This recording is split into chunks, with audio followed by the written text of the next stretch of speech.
Okay, so one of the major forms in which we can write linear equations is slope-intercept form.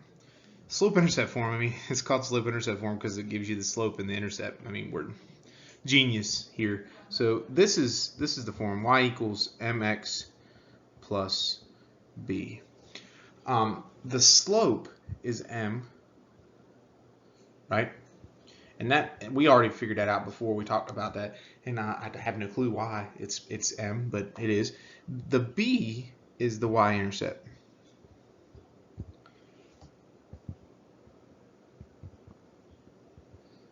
Okay, and we talked about intercepts before, so it's the intercept on the y-axis, so it's where it's crossing the y-axis. So let me give you an example of slope-intercept form. So if I write y equals 2/3 x, and I say plus 2, okay? 2/3 would be my slope, and my y-intercept would be 2. So this tells me some things, and so I can graph this very easily if I have a grid. So if I have a grid like this, what this tells me is that I can graph and start at 2 because that is my y-intercept. So I can start at the y-axis, it's where it crosses, right? So we can start there, right? And then what we can do is we can go up our rise, which is 2, and then right 3. And so what this tells me is that I need to go up 2 units and then to the right 3 units. So up 2 and then to the right 3, which is right there.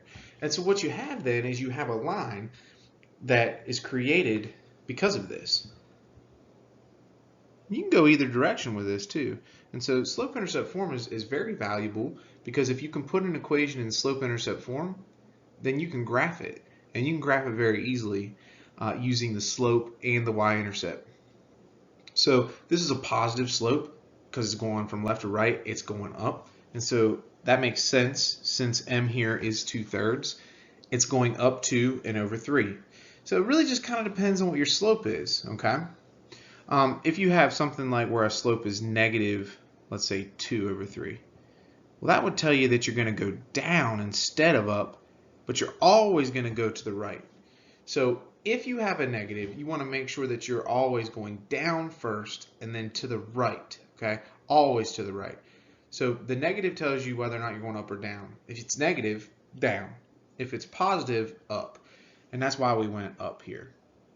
So this is slope-intercept form.